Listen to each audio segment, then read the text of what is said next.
Harcèlement, rapt, exécution arbitraire. Au nord du Kenya, les peuples autochtones subissent les dérives de projets pourtant très écologiques et respectueuses de l'environnement. Ils sont chassés de leur territoire pour faire place à des réserves naturelles.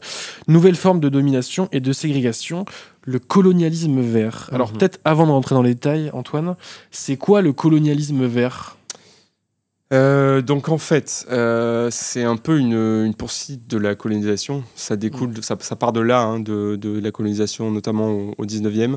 Il y a un chercheur français qui a théorisé cette formulation, qui s'appelle Guillaume Blanc, qui a écrit un bouquin là-dessus. En fait, c'est un renvoi au mythe colonial d'une nature qui serait vierge de tout être humain, Ah oui, d'accord. notamment en Afrique. Donc il faut imaginer vraiment cette savane africaine remplie d'éléphants, de girafes, de lions, zèbres et pas d'hommes. Ouais. Et cette nature, on va la protéger parce qu'on est vertueux, on est pour l'environnement et donc on va protéger ces zones, on va sauver les animaux, c'est super. Et on oublie juste un paramètre essentiel, c'est qu'il y a des populations qui vivent sur ces territoires depuis des siècles en fait et qui ont aussi leur voix au chapitre. Donc, colonialisme vert, on appelle aussi ça la conservation forteresse. L'idée, c'est de créer des aires protégées, des zones de conservation, en y excluant toute présence humaine, que ce soit des activités agricoles ou de vie, tout simplement. Le tout avec un contrôle militaire de la zone. Donc, on va en fait... Alors, l'image qu'on utilise souvent, c'est de la mise sous cloche. Ouais. On protège la zone de manière très très stricte. Souvent, l'argument qui est avancé et qui parfois est valable, hein, c'est celui du braconnage. Ouais. On va dire, voilà, c'est une zone qui est très braconnée, il faut militariser le site, permettre de contrôler ses activités et de lutter contre. Et donc, on va empêcher toute présence humaine sur ce territoire. On parle de ça parce que toi, tu t'es intéressé à un pays en particulier. Le début de ton papier, c'est une étude d'Avocats sans frontières et de la Fédération internationale pour les droits humains, la FID. Est-ce que tu peux FIDH. FIDH, on dit FIDH ? Ouais. On dit pas la FID ? Je sais pas. Peut-être que les deux se disent. Hein. Je tente un truc. Hein, qu'est-ce qu'elle raconte, cette étude ? C'est donc en fait l'idée sous-jacente, c'est que nous Européens ou nous Occidentaux de manière générale seraient plus à même de protéger la nature que les populations elles-mêmes présentes sur place. Ce qui se passe au nord du Kenya, donc, c'est que ça se passe dans le comté d'Isiolo, des populations autochtones sont en fait chassées de leurs terres pour ces aires de conservation. Et donc, comme je l'ai dit, on met sous cloche la zone et on leur dit vous allez ailleurs. Donc, vous allez ailleurs, mais vous n'avez pas le choix. C'est pas une proposition, quoi. Voilà. On les prive de leur bétail parce que souvent leur moyen de subsistance, en tout cas en l'espèce au nord du Kenya, c'est ça, c'est des élevages bovins. Et on leur laisse pas le choix. Sauf qu'il y a des communautés qui sont juste pas d'accord avec ça. Et c'est leur droit parce qu'elles ont des droits historiques fonciers sur ces terres. Donc ça, on va en parler après. Mais donc elles sont pas forcément d'accord avec ça. Il y a des cas où les communautés agissent en collaboration avec des organismes, des ONG pour créer ces zones et il y a des accords qui sont trouvés. Il y a des communautés, par exemple, qui acceptent des politiques de relocalisation ailleurs.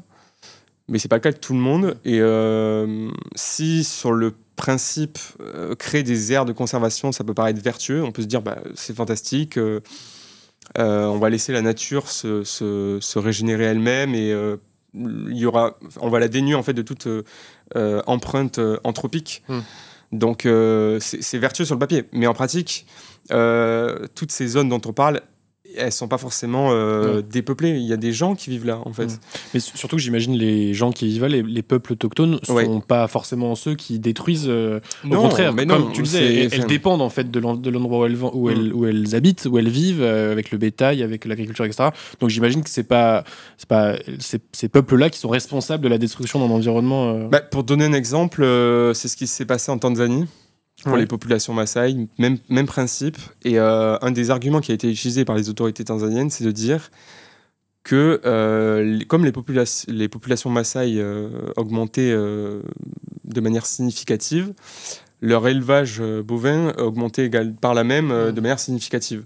Et que cette augmentation avait un potentiel impact sur les prairies.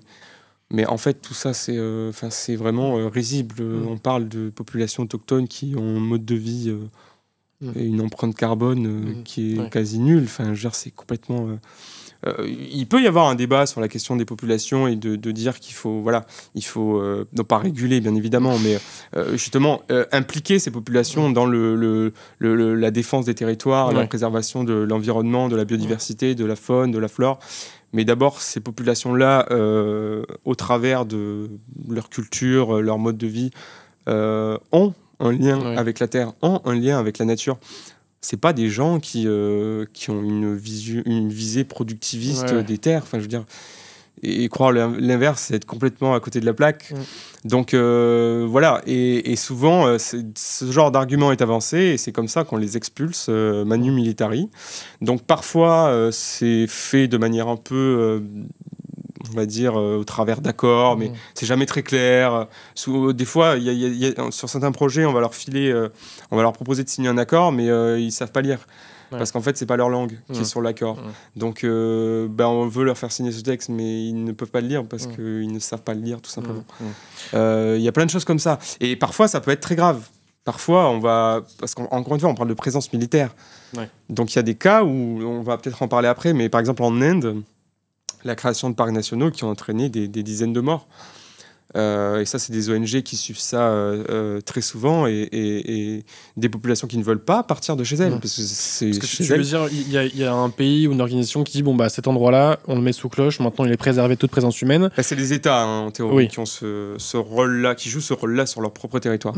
Les peuples qui vivent, qui se en fait, non, c'est là qu'on habite, on reste. Et du coup, il y a des affrontements entre l'État et les armées et les peuples-là, et c'est ça qui débouche sur des dizaines de morts en Inde, par exemple. Des persécutions. De l'intimidation, on va revenir sur le cas du Kenya. Mais donc, ce qui se passe au Kenya, c'est que il y a plusieurs populations autochtones qui vivent dans la région. On a notamment les Turkanu, les Samburu. On a des cas avérés, c'est le rapport qui le dit, d'intimidation, de viol aussi, de rapt. À la fois de membres de populations autochtones, mais aussi de défenseurs locaux des droits de l'homme. Qui justement veulent alerter sur cette situation et qui sont complètement réprimés par les autorités. Et tout ça en fait se fait, c'est ça qui est vraiment hallucinant, c'est que tout ça se fait de manière très opaque. Et nous, de notre point de vue ici en France, on reste sur l'idée que tout ça c'est vertueux et on voit pas du tout ça en fait. Tout ça c'est passé à la trappe. Et juste, on nous met des belles images de savane africaine avec des beaux animaux qui passent. Et on dit, regardez, c'est fantastique. Mais on ne parle pas de ce qui se passe derrière. Il y a une problématique claire en termes de droits humains. Et c'est pour ça qu'il faut vraiment mettre en exergue ces problèmes. Parce que sinon, c'est vraiment, on reste sur l'idée de projets vertueux. Et voilà, quoi. Il y a une question dans le chat auquel on va bientôt répondre. La raison est-elle vraiment écologique ou cela pourrait être un prétexte? On va y venir, mais avant, il y a une organisation dont tu parles dans le papier, dont parlent les deux organisations, donc Avocats sans frontières et la FID ou FIDH. C'est Northern Wetlands Trust. Qu'est-ce que c'est que cette organisation? Qu'est-ce qu'elle fait? C'est quoi son rôle là-dedans?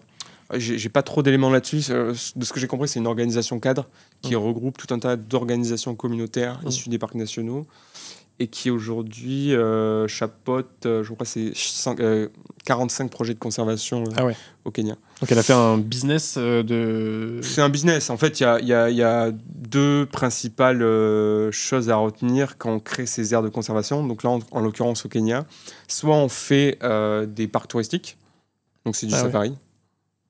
Et encore une fois, en disant on préserve un endroit de la présence humaine, on organise des safaris dedans, c'est bien. C'est ça, c'est des safaris, donc on amène des touristes, on leur dit surtout pas ce qui se passe, on leur montre encore une fois, on leur montre cette nature luxuriante, mais on ne leur explique pas que sur ces terres, il y a aussi des gens qui vivent depuis des siècles et qu'on a juste expulsés pour faire c'est ce qu'on appelle une carte postale en fait. parce que ces terres, historiquement, elles ont toujours été habitées. Je reviens à ce que je disais au début sur ce mythe du continent africain sauvage, voilà, qui serait complètement une sorte de paradis sur terre, qu'il faudrait un Éden, qu'il faudrait à tout prix sanctuariser. Mais c'est beaucoup plus complexe que ça. D'abord, ces terres, elles appartiennent aux peuples africains dans leur propre pays et pas à nous. Et encore une fois, c'est à elles de décider de comment on protège ces terres et comment, parce qu'il y a des problématiques qui sont soulevées, notamment en Afrique, sur la question du braconnage, des espèces, tout ça. Ces problématiques, elles existent, mais c'est pas le cas partout. Et il n'y a pas de position de principe où il faut dire il faut protéger et mettre sous cloche ces terres. Parce que en fait, c'est ça le problème. C'est que depuis plusieurs années, il y a un projet qui est monté. Je crois que c'est né de la COP15 biodiversité, si je dis pas de bêtises, à Montréal. C'est ce projet de ce qu'on appelle les 30-30 ou 30 x 30. Protéger 30% des terres de la planète et 30% des océans. On entre clairement dans ce cadre-là. Sauf qu'en fait, concrètement, donc encore une fois, c'est très beau sur le papier, c'est magnifique, mais en pratique, c'est quelle terre on protège, dans quelles conditions. Et du coup, ces 30-30, ça prend en compte des tas d'endroits sur la planète, que ce soit en Afrique, mais dans d'autres continents aussi. Tu parlais de l'Inde, par exemple. Il y a l'Inde, en Asie du Sud-Est, en Indonésie, il y a plein de problèmes liés à ça. Sur le continent américain aussi. Voilà. Et on n'en parle pas de ça. On n'en parle jamais, quoi. On reste sur cet objectif écologique qui, encore une fois, est versé sur le papier de dire on va protéger les terres. Mais on soulève en aucun cas ce qui se passe derrière. Donc c'est important d'alerter et de montrer que c'est pas parfait et surtout qu'il faut trouver un autre système en fait. On peut pas préempter des terres comme ça. Mais du coup, pour revenir à ce qu'on disait, il y a aussi un problème au niveau local d'accès à la justice. Parce que il y a tout un conflit foncier. C'est-à-dire qu'il y a des tas de parcelles qui, théoriquement, dont certaines populations, notamment autochtones, mais aussi de communautés locales, ces populations-là disposent de droits fonciers sur ces terres historiquement, mais ils ne sont pas forcément reconnus juridiquement. Puis j'imagine qu'il n'y a plus forcément le droit de propriété, retrouver les documents pour bien prouver que c'est à toi. Il y a des pays qui ont subi la colonisation. Donc en fait, tout ça aussi, tu vois... C'est très très compliqué. Et donc ça prend beaucoup de temps. Il y a des associations, des ONG qui se battent pour ça, qui suivent ces populations pour leur faire reconnaître leurs droits. Parce qu'une fois qu'on reconnaît juridiquement ces droits, du coup on crée un rapport de force pour dire voilà, ces gens ont le droit de rester chez eux. Mais encore faut-il reconnaître ces droits. Et c'est un parcours du combattant. Et donc pour l'exemple du Kenya, du nord du Kenya, c'est ce qui se passe. C'est très compliqué en fait. Il y a une décision de la Cour suprême kenyane, je crois, qui était tombée... en début d'année, si je ne dis pas de bêtises, ou peut-être l'an dernier, sur 2 cas justement d'aires de conservation qui avaient violé des droits fonciers de populations autochtones et qui surtout n'avaient pas recueilli ce qui est censé être la règle, l'assentiment de ces populations. Et là, on parle de quoi ? On parle d'un consentement donc préalable, libre et éclairé. C'est-à-dire qu'on doit te prévenir avant, on doit te demander avant. Mais on doit obtenir un accord. C'est un consentement en fait. C'est pas juste on vous prévient mais on va le faire. Non. Il faut et donc d'où l'intérêt d'impliquer ces populations et de pas leur imposer ces systèmes. Voilà. Est-ce qu'il te reste un peu de temps, Antoine ? Parce que je sais qu'après t'as un déj. T'as un déj parce que tu es quelqu'un de très important. J'ai tout le temps du monde. T'as encore un peu de temps ? Alors, oui, bien sûr. Parce que on va peut-être rentrer un peu dans le technique, j'en sais rien, mais dans le plus concret. C'est souvent financé, c'est ce que t'écris dans le papier, par l'Union européenne, par l'USAID, par des agences de développement de différents pays, notamment la France. En sachant tout ça, pourquoi on retrouve ces financements-là ? On le sait pas forcément. L'Union européenne n'est pas au courant qu'ils financent ce genre de projet qui viole les droits humains. Ils défendent financièrement ces projets parce que c'est des projets qu'on leur vend comme étant des projets vertueux. Mais après, est-ce qu'ils vont voir contrôler sur place Il n'y a pas de contrôle. Il y a aucun je sais pas, un agent de l'Union européenne qui vient voir que on n'a pas exproprié tel peuple. Honnêtement, j'en sais trop rien, mais tout l'intérêt du coup, c'est aussi de faire la lumière médiatique sur ces cas. Et d'expliquer en quoi en fait toutes ces mannes d'argent en fait font office de complicité de violation des droits humains, tout simplement. Et donc il y a une pression à faire autour de ça. Le cas de la France, Moi, il y a quelque chose qui m'avait marqué, c'était en début 2021. La ministre de l'Environnement de l'époque, c'était Barbara Pompili, pardon. Elle était allée en visite officielle en Inde. Alors, j'ai plus le nom du parc national, je crois que je me l'étais noté.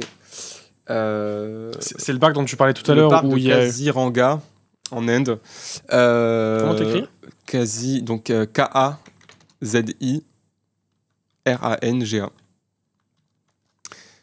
Et donc, elle était en visite officielle là-bas. Et on voit des photos extraordinaires où elle est sur... c'est vraiment l'image du safari, quoi. Ouais. Donc, elle est sur ce camion avec ses conseillers, je ne sais quoi. Et on la voit avec des jumelles en train d'observer la faune, quoi. Le problème, c'est que dans ce parc, pareil, on a expulsé des populations locales. Et d'ailleurs, ça dure depuis des décennies là-bas. Hein. C'est assez énervé, on va dire. Et alors, c'est typique. Il y a des financements de l'Agence française pour le développement qui ont permis notamment à former des gardes forestiers sur place. Est-ce qu'elle était au courant à l'avance ? J'imagine que non, parce que forcément, ça la fout mal, j'ai envie de dire. Voilà, on voit l'image, c'est quand même drôle de se dire que derrière ça, il y a eu des calculs d'ONG faits sur les 20 dernières années. Je crois que c'est 106 meurtres qui ont été comptabilisés, 106 cas de personnes qui ont été assassinées par les autorités. Est-ce qu'elle était au courant de ça avant d'y aller ? J'imagine que non, mais j'espère. Ouais, je veux dire, si ça paraîtrait quand même hallucinant. Je sais qu'elle a été alertée par la suite par des ONG comme Survival International, qui est donc c'est une ONG de défense des peuples autochtones, qui avait écrit un courrier, qui avait adressé un courrier au ministère de l'Environnement en leur expliquant la situation, en leur disant mais vous vous rendez compte que vous financez des projets qui sont, c'est de la violation de droits humains, mais là on parle de personnes assassinées, quoi. Et donc voilà, il y a ces financements et il y a des cas qui sont allégués un peu partout dans le monde. Je pense qu'il y a un problème de communication, quoi, parce que visiblement, la communication des tenants de ces parcs nationaux, tout ça, elle est rodée. C'est vraiment... encore une fois, regardez cet espace qu'on a préservé. On va mettre en avant des personnes qu'on a sollicitées parmi les communautés locales et qui ont accepté de jouer le jeu. Et on va dire, mais regardez, on a impliqué les populations, c'est fantastique. Elles sont très contentes qu'on soit là, et elles sont très contentes de ce projet, et tout va bien dans le meilleur des mondes. Donc si tu veux, par principe, oui, des contrôles, il en faudrait. Mais voilà, encore une fois, sur le papier, tout ça a l'air vertueux. C'est ça l'effet pervers, perfide vraiment du truc, quoi. Et c'est du colonialisme. C'est clairement du colonialisme. On est en plein dedans. Donc, Dans ton papier, tu mentionnes Meta et Netflix. Alors, il faut que tu nous expliques, parce que là, qu'est-ce qu'ils viennent foutre là ? Donc, pour le nord du Kenya, notamment, il y a ce dont je parlais sur les parcs touristiques, mais il y a aussi des zones de captage de CO2. C'est pareil, tout un truc. C'est la nouvelle lubie des partisans de la transition verte, mais vraiment vendu comme un système qui allait sauver le monde, qui allait nous sauver du réchauffement climatique. On sait aujourd'hui que tout ça, c'est de l'arnaque et que ça n'a pas l'efficacité que ça devrait avoir. On a fait tout un travail dans l'humanité par mon collègue, notamment Simon Guichard, sur le captage du CO2. Et donc le principe, en gros, c'est on plante des arbres dans ces parcs. Oui, parce que les forêts captent du CO2. Donc, plus on a de forêts, plus ça permet de... Voilà. Ces projets, ils sont y compris financés par des multinationales pour compenser leurs émissions. Donc là, on parle de Netflix et de Meta. Qu'est-ce qu'elles font ? Elles ont un impact carbone considérable. Elles vont elles vont compenser leurs émissions. Compenser des gros guillemets. Parce que... En finançant ces projets de captage de carbone. Voilà. Et donc ça, c'est pareil, c'est du pure greenwashing. C'est vraiment... parce qu'encore une fois, on ne parle pas du sujet, on ne parle pas des populations qui sont expulsées ou persécutées. Et puis, c'est des solutions dont on sait aujourd'hui qu'elles n'ont pas d'efficacité. Et je vous renvoie vraiment au travail qu'a fait Simon sur ce sujet. Je vous ai mis le lien dans le chat si vous voulez aller voir. Voilà. Donc il y a deux volets. Il y a ces parcs touristiques. On envoie des touristes faire des safaris sans leur expliquer ce qui se passe. Ou alors on a des projets de ce style. Il y en a beaucoup en Papouasie-Nouvelle-Guinée aussi, Ah ouais. en Asie du Sud-Est. Pareil, et puis c'est des projets qui sont censés être contrôlés. Et là encore une fois, tout ça est opaque. C'est-à-dire qu'en fait, par exemple, en Papouasie, j'avais bossé un peu là-dessus. Il y a des tas de parcelles qui ont été réservées justement pour la question du captage du carbone et qui continuent d'être déforestées. Donc en fait, Ouais. c'est vraiment... On s'achète une bonne conscience. Ouais. Et puis c'est des projets qui, encore une fois, sont très mis en avant par ces multinationales en disant, regardez l'impact... l'impact. Regardez ce qu'on fait pour l'environnement, comment on se rachète une bonne conscience, entre guillemets. Quand on sait l'impact environnemental que des entreprises comme Netflix ou Meta génèrent au niveau mondial. Voilà. Mais ça fait partie d'une stratégie, une stratégie capitalistique de poursuite Encore une fois, on en parlait aussi pour la question du plastique, de non-remise en question du système et de poursuite dans des stratagèmes liés à l'industrie verte qui sont complètement, dont on sait aujourd'hui qu'ils sont pas d'efficacité, quoi.